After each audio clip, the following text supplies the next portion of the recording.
Název. Televizní noviny. No. Tak pustíte to nebo ne? A když žádná není. To máš Ludkovci. To není slyšet, prej. Dobrý večer. Vítáme vás u dnešních televizních zpráv na Nově.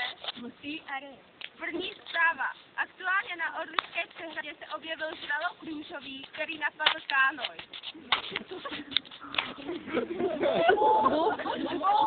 Co mám tu? Počkej, ne. Prostě pořád.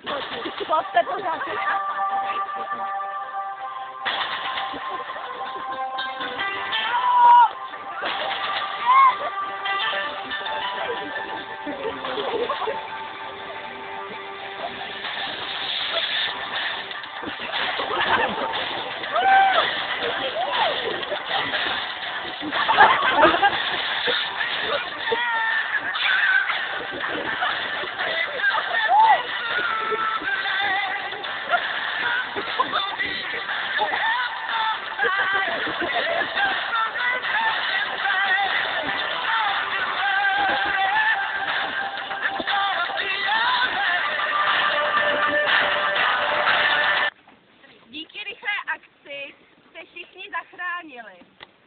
Přežralo se.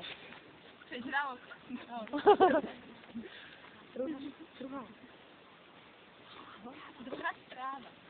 Včera večer v jednom pražském bytě zabili Daniela Landu.